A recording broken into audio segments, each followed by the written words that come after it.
Hello and welcome! In this video, we'll take a comprehensive look at some of the most popular European destinations, including Spain, Portugal, Greece and Cyprus, and compare them across what really matters when choosing a place to live or invest. We'll talk about nature and lifestyle, break down tax systems, and look at infrastructure, from roads to airports and marinas. And most importantly, we'll show you where Montenegro stands in this comparison today. Whether you're looking for a smart investment, a second home, or a new base in Europe, stay with us until the end because the full picture might surprise you. When people look for property by the sea, they usually think of places like Spain, Portugal, Greece, or Cyprus. Each of them has its own appeal. In Greece, properties are usually located on islands. They're beautiful, but often quite remote and very seasonal. In Portugal, you will get a stunning coastline, but you're facing the Atlantic Ocean, where water stays cold most of the year. Spain has incredible beach destinations, but in many regions, the coastline is already heavily developed and very competitive. And Cyprus is a cozy Mediterranean island with warm weather, but landscapes and experiences can feel relatively similar across the whole island. Now, let's look at Montenegro. It's amazing how much diversity you can get in such a small country.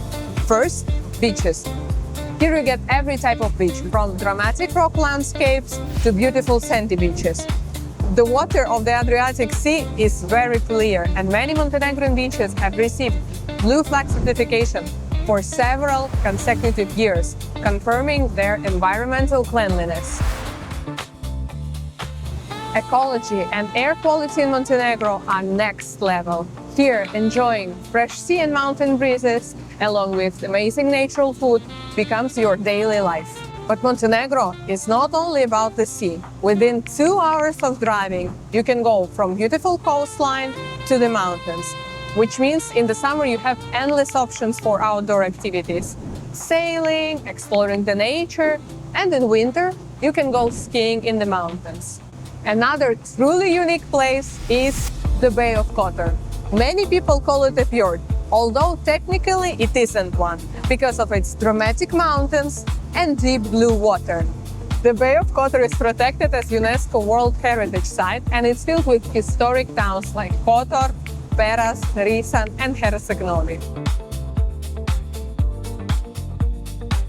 And despite its small size, Montenegro is home to 5 national parks with lakes, forests, mountains, and different landscapes. This is why many people say that Montenegro offers a continent of nature in one small country. When choosing a country for living or investing, many people today look not only at lifestyle, but also on taxes. Because the difference can be dramatic. In some countries, overall tax burden can reach up to 50%, while in others, it can be close to zero. So let's take a quick look on how this works among popular destinations like Greece, Portugal, Spain, and Cyprus, and where Montenegro stands among them. In Greece, property purchase taxes are relatively moderate, around 3% on resale properties. But when it comes to income and pensions, taxation can become quite progressive. Over time, the overall tax burden can increase depending on your structure and residency. Portugal has been very popular thanks to programs like NHR, which offered significant tax advantages for new residents. However, by 2026, these benefits have been largely reduced or restructured. Property purchase costs can reach around 6 to 8%, and the system itself has become more complex compared to previous years.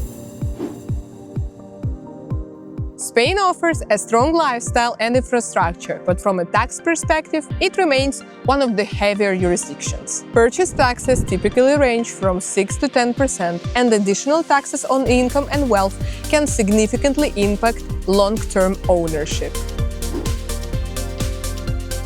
Cyprus is often seen as a tax-friendly destination, especially for businesses, with a relatively low corporate tax rate. At the same time, property purchase may involve VAT of up to 19%, and personal tax planning still requires careful structuring. Let's look at Montenegro. What makes it stand out is not just the level of taxes, but how simple and transparent the system is. First, property purchase. In Montenegro, if you buy a resale property, the tax is 3%. But if you're buying a new development directly from the developer, the purchase tax is 0%. This is a key difference compared to most European markets and immediately reduces your entry cost. Next, business taxation. Montenegro offers one of the most competitive corporate tax systems in Europe, with rates ranging approximately from 9 to 15%. This creates a flexible and efficient environment for entrepreneurs and investors. And finally, personal income and pensions. Income tax remains relatively low and straightforward, generally between 9 and 15% without heavily layering seen in larger EU economies.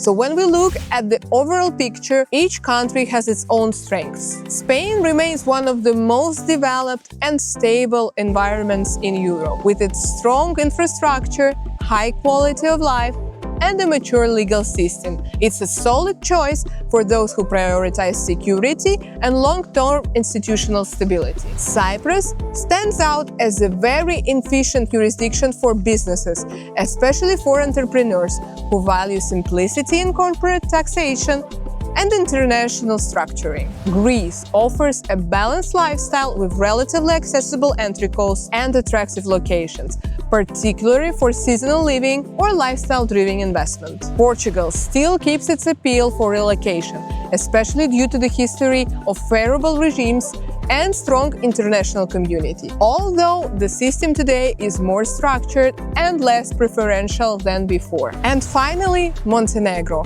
What makes it stand out is the simplicity. Low and transparent property entry costs, including 0% tax on new developments, a straightforward business tax system, and a relatively light and predictable personal taxation framework. For many investors, that combination, clarity, accessibility, and efficiency, is exactly what makes Montenegro a serious alternative in today's European landscape.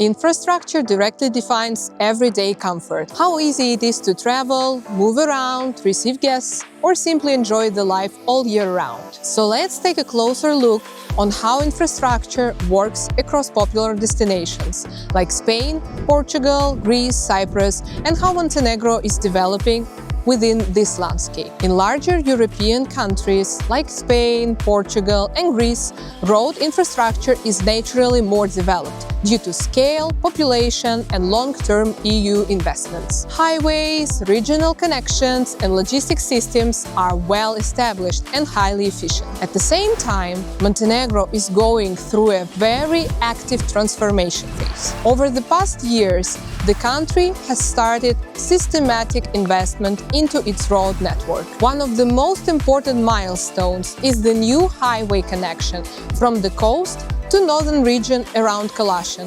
allowing travel from the sea to the mountains in about 2 hours. In parallel, reconstruction of the Adriatic Highway is underway, which will significantly improve connectivity between Tivat, home to the airport, and Budva, the center of tourism and coastal life. Countries like Spain, Portugal, Greece, and Cyprus naturally benefit from large international aviation hubs, with extensive direct flight networks across Europe and beyond.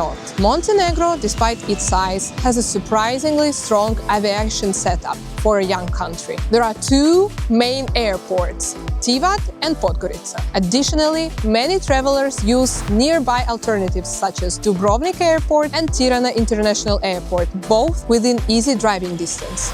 The key shift in recent years is connectivity growth. The expansion of Wizz Air bases accessibility has become more consistent not only in summer but also year-round. Mediterranean countries like Greece, Spain, Cyprus, and Portugal all have strong maritime infrastructure with large ports and well-developed yacht industries. Montenegro's coastline is smaller but highly concentrated in premium developments. The main national port is in Bar, serving both passenger and cargo traffic. At the same time, the country has developed very distinctive luxury marine ecosystem. To be fair, larger European countries still lead in terms of scale of infrastructure, aviation networks, and transport systems, and that's a natural result of their size and long-term development. But what we see in Montenegro is a different stage of the cycle. Montenegro is a young, independent country that has been actively developing its infrastructure for just over 2 decades, with a clear direction toward EU integration and modernization. And that creates a very specific window of opportunity. Entry costs are still relatively low, while infrastructure, connectivity, and lifestyle quality are improving year by year. For many investors and residents, this combination, current accessibility plus future growth, is exactly what makes Montenegro stand out in today's Mediterranean landscape.